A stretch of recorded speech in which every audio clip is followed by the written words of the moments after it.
Right, welcome back to Record Cutting Club, and today's super special guests are Sarah and Arthur. So why don't you tell us a little bit about who you are and your many musical projects?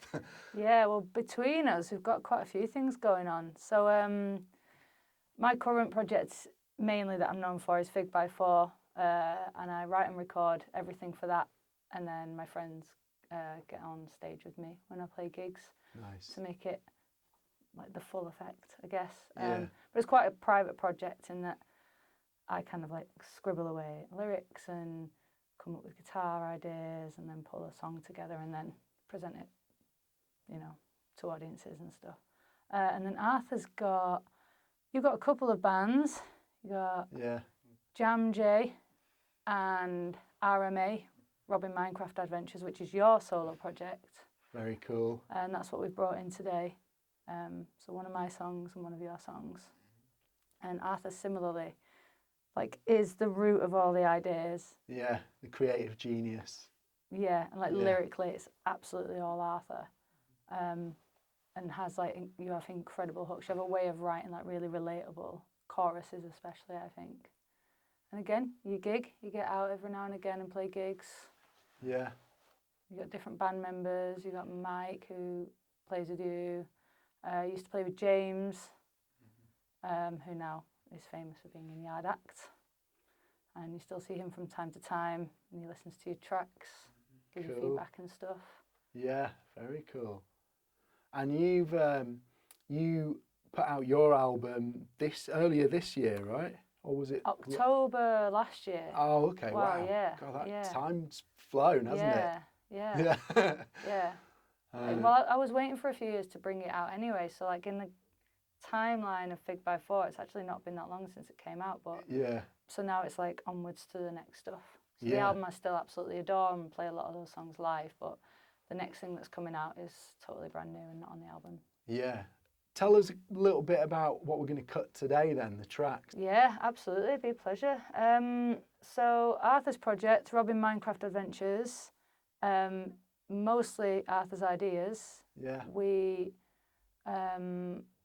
usually kind of find an hour and a half in the week or sometimes a bit more here and there to just focus on music, and we sometimes focus on a cover or an original song or like a bit of both. Actually, this song's a bit of both. It's kind of a cover but with totally new lyrics, and it also sounds a bit different. Like we've sort of changed some of the melody, haven't we?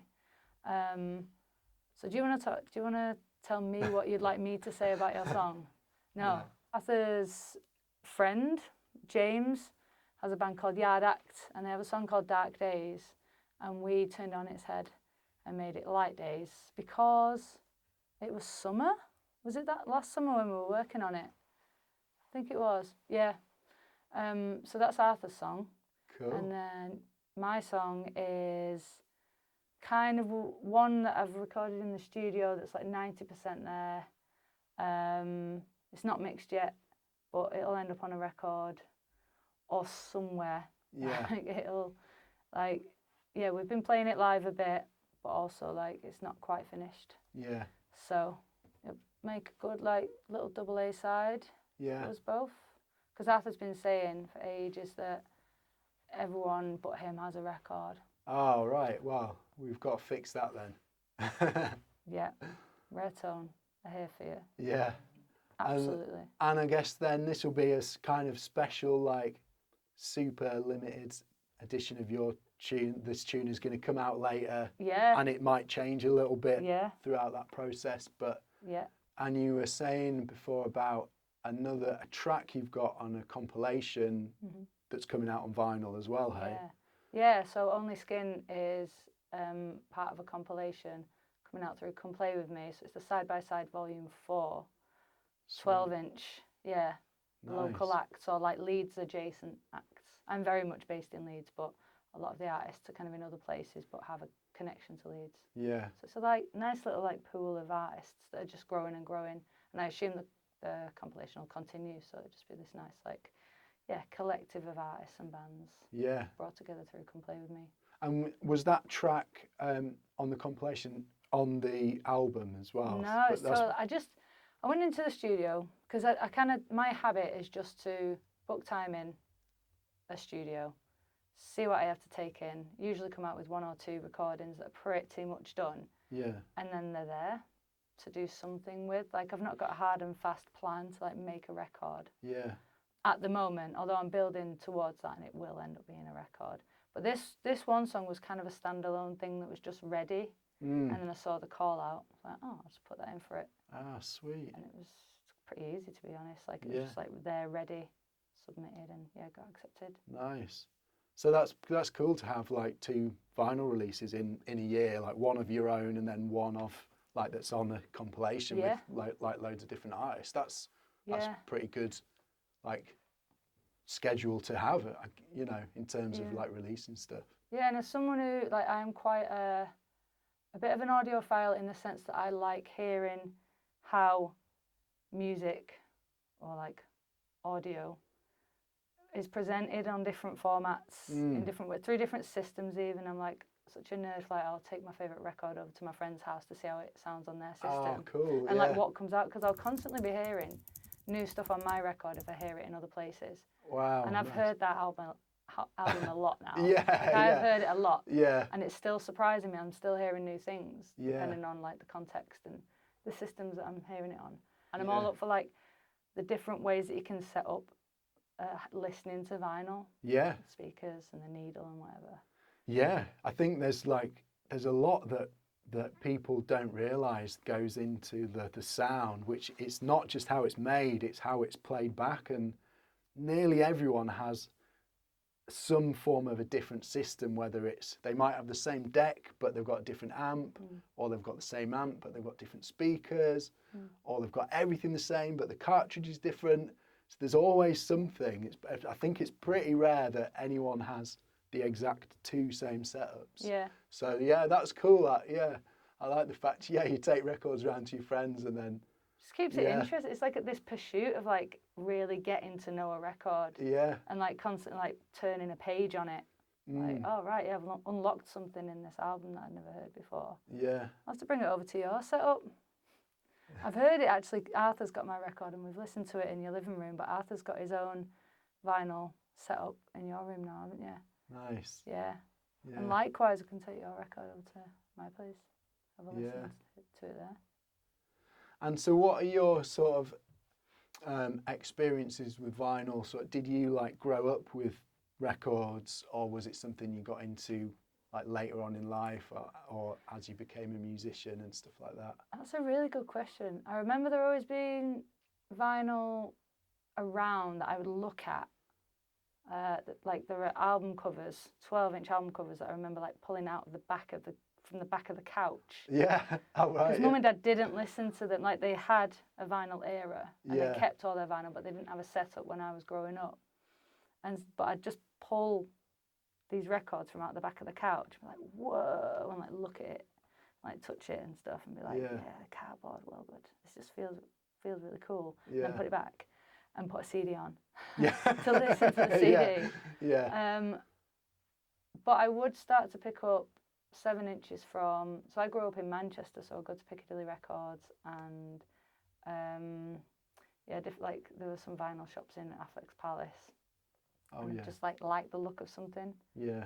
And take it home, and I had a little like standalone player of my own that my nana gave me. Oh, nice. Yeah, but mainly CDs and tapes growing up. I must be honest. I'm not gonna pretend that I like got into vinyl at a young age. Yeah. In a way, I did. I was like looking at them and feeling them, but I wasn't hearing them. Yeah. Till like 16, probably. Yeah, that's very similar to me. Like my parents had records, but I think the player was bust by then. And I remember one Christmas record that I used to just take out all the time. I was a bit obsessed with it as a kid, but just the cover. But yeah, I'd love to say I'd been into vinyl all my life, but yeah, very much the same for me. Kind of, I was aware of records as a kid, but people weren't, because of the CDs were like booming at that point. I didn't really listen to them till a bit, I was like a teenager then. I always remember having a real respect for any physical thing though. Like my brother would borrow my CDs and scratch them. I'm like, Tom, I've really tried to look after that. I'd be like, Yeah. in the case really carefully. And all the CDs from when I was like 11 are still really perfect. Oh, so I have really? like a high level of respect for like a physical item. And maybe that's just because I have so much respect for like music itself. I don't know. I feel like to sully the product is to sully the music or something. I don't know. Yeah. Or I just like looking after things. But yeah, I also have like really weirdly not amazing hand-eye coordination sometimes. So I feel like listening to records is really good for me because I have to concentrate in the moment of putting that needle on. And I'm like, yes, that was a perfect connection. Yeah. Let's go. Yeah. And I feel a real sense of reward Nice. for just getting a record on. Yeah. smoothly. Yeah. And then you get to listen to it after that. And that's as it. well. that is my reward. Yeah. It's like let it play. Yeah. Yeah. Sweet. It's interactive. That's what I think I like about it so much. Yeah. And so like going from like listening to then actually writing and recording and performing your own stuff, then what do you think about the role of physical media today, like in the music industry and for sort of independent artists? And there's so many ways to answer that question because like to go like shops I think are still really important and should be really important. And Yeah. I still believe in crate digging, I think is what I'm trying to say. Yeah, I really believe in like finding hidden gems in like the bargain bin. Yeah. Taking them home and then becoming your like favourite record of that month. And taking a gamble. Yeah. Yeah. Yeah. Yeah. So all these bands that print or like cut like way too many records, that they can't sell. I actually love that because I end up getting an absolute bargain for like £7 Yeah. and like loving that album. Yeah. And it being making a real impression on me. Yeah. Not to say I'm a cheapskate, but it's just like a kind of thrill in a way to be like, I've got a hidden gem here. Yeah. I still love that. And I've always loved that since I was a teenager going to Music Zone. All right, yeah. I'll go into a Vinyl Whistle in Headingley, straight to their bargains or their like discounted records, and I'll come out with 3. So I'll end up spending like a bunch of money. Yeah. And taking a punt, but usually I get it pretty spot on. Pretty good, yeah. Yeah. Yeah. So like I'm all for people cutting records, yeah. Yeah. Fully. And what do you think about like the sort of the role it can play in an artist's sort of career at the early stages? Because I get a lot of independent artists getting in touch about like records and having like concerns whether people will buy them, and a lot of people say, I'm not sure if my fans will buy them or not, or they'll just stream it, and every time an artist has actually gone through and got even a small run, they've all sold out. Yeah. I see it like it's one of the few ways that artists can make some money. Yeah. It presents an opportunity to, especially an independent artist or band, to be creative with their release. So I've released 7 inches before with my old band Esper Scout, and we printed our own sleeves. Like we did it in a very DIY way. And people did love that. Yeah. And that's like quite a common, that once people understand that like you pressing something can also be a way to like promote your band's individual identity, for example. So like it could just be the record and you get the sleeve done somewhere and it's like very simple, you put it out. Or you could like screen print the sleeves yourselves, or like collaborate with a friend to like do a t-shirt that kind of complements or matches the record. Like it's not, for me, like it's a very expansive way of being a band rather than just like writing and recording music and putting a physical release out. They're great things, but you can also like advance the creative aspect, how things look, different types as well. So you could get one set of vinyl done through you, a short run, but then like do different sleeves, for example. Yeah. Like if someone's excited about graphic design or about screen printing, or you have a friend who does that, then like that's a completely unique thing then that you're putting together. Yeah. It's cool. I like it. I might have to pick your brains for some more ideas too. Go for it. Yeah. Yeah. Because I kind of feel the same. Like, I mean, obviously I go, I'm not going to stop talking about this because I see like the opportunity there is that I think artists these days are obviously they're putting their music on streaming services because there's a great scope to be discovered, and people use those services, so it's kind of you have to do it, but they're not paying very well. They're paying atrociously, in fact.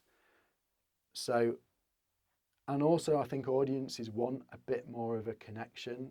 Like streaming's great and it has its thing that it does, but especially for independent artists, there's an opportunity to really connect with their fans in a sort of pretty personal way. Yeah. And you can do that through records or T-shirts or any and it physical opens merch. conversations like at the merch desk. I absolutely love going to the merch desk after a gig because like I've made so many friends just through chatting to someone at the merch desk at the end, and they have or haven't bought something. Often they have bought something, and if there wasn't that merch desk, or if there wasn't things on there, if it was just like a download code, like people ask questions and they like pick stuff up and they'll look at it. And honestly, the thing that I got the greatest compliment about, like in the immediate, was the artwork on my record. Nice, yeah. At 12 inch, that size as well. People were like able to touch it and look at it, open it up, and that's just something that I'll always remember. Honestly, Right, and if I hadn't have done a vinyl, I wouldn't have that kind of, I don't know, sense of like satisfaction. I don't think. Yeah. Yeah, I would have felt like something was amiss with the release. Yeah. And I don't think that every single song or record that comes out necessarily has to be on a physical item. I really don't think like you have to force it that way. But some things just strike so right on a 7-inch or a record or a tape or whatever. Yeah. That like pursuing that is like, it just like reinforces your belief in that particular project going the way that you want it to. And having people like yourselves to like offer that as an opportunity in a very accessible way, which you do, is like a real asset to the community more than anything else. Yeah. Yeah. So I really value like you putting yourselves out there. Yeah. As a relationship, as like a collaboration, isn't it? You're not just like this manufacturer. Yeah. Someone who wants to help platform an artist with your skills and interests. I'm super passionate about, helping independent artists like maintain or grow their careers and like for me that's one way, that's just the way I can do it. But I'm always trying to like convince people to like, why don't you just do 10 records and put a voice note on each one that's different, or do something that's just so unique that that's a creative process, isn't it? That's what I mean about just really exploring a project. It's more than just the songs. I mean, the songs in themselves are amazing. Release them how you want. As long as people, I think, are like sharing their music with the world to people that care about it, that's incredible. Yeah. But there are so many ways to explore your project that like you're a facilitator at the end of the day, and you're also like creating opportunity and ideas for other people as well. Like the voice note thing, well, good. Yeah. Yeah. Who else offers that too much? I like in Leeds. Yeah. Or Yorkshire. Yeah. It's well cool. Yeah. It's I think there's so much scope for artists to get super creative with that and just connect to their fans and even actually it doesn't even have to be musicians. I cut a happy birthday record for a mate, and his daughter sang happy birthday, and I cut that onto a record. Nice.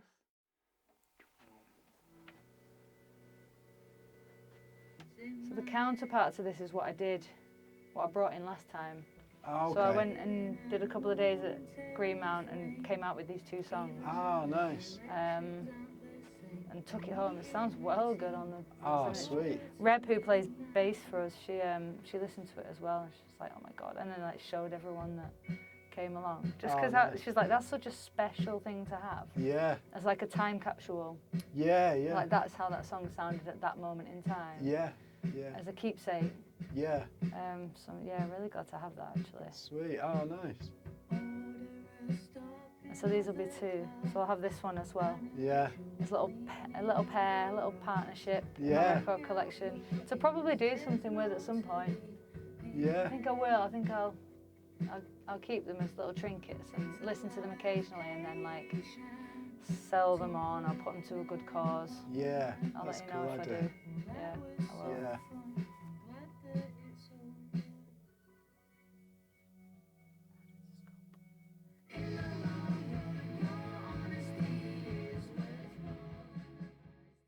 Cool. So there we go. All cut, 1 tune each. What do you reckon? Sounding good? Yeah. Yeah. Yeah. It's a special little thing. Yeah. Yeah.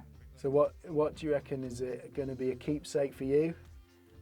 Yeah, and then like band members have been curious about hearing the songs as they are on vinyl when I've been telling them about this. So I'll probably pass it around, hold on to it for a bit, and it'll come in. It could be a little gem that I like raffle off or something at some point. Oh, cool. Yeah. Yeah. Oh, well, keep us posted on that. And yeah. Yeah. Yeah. It's a good, cool thing to do. Yeah. Yeah. Cool. Yeah. A little gift for yourself, I reckon. Yeah. Keep it in your room. Put it on your vinyl player. You're going to raffle yours off, Arthur. Yeah, I imagine you'll keep it forever and like show it everyone. Or like put it on your shelf. Yeah. Display it. We could make a sleeve for it. Cardboard. Buy a sleeve and draw on it. Cardboard sleeve will break. Okay. Sure. It looks great as it is though, like. Yeah. Yeah. The grooves are just so fascinating. Like, Yeah. looking really closely at them. It's hypnotic. Yeah. Cool. Well, thank you. Cool. Yeah, you're very welcome. Thanks for coming in and telling us a bit more about your stuff as well. And we're going to make sure we put all your details and socials and all that stuff in the description of the video, so you can check out Sarah's stuff there. Yeah. And you've got some gigs coming up. You've got some new music on the way, so make sure you head over and check all that stuff out as well. And for now, thanks for watching Record Cutting Club, and we'll see you next time. Bye.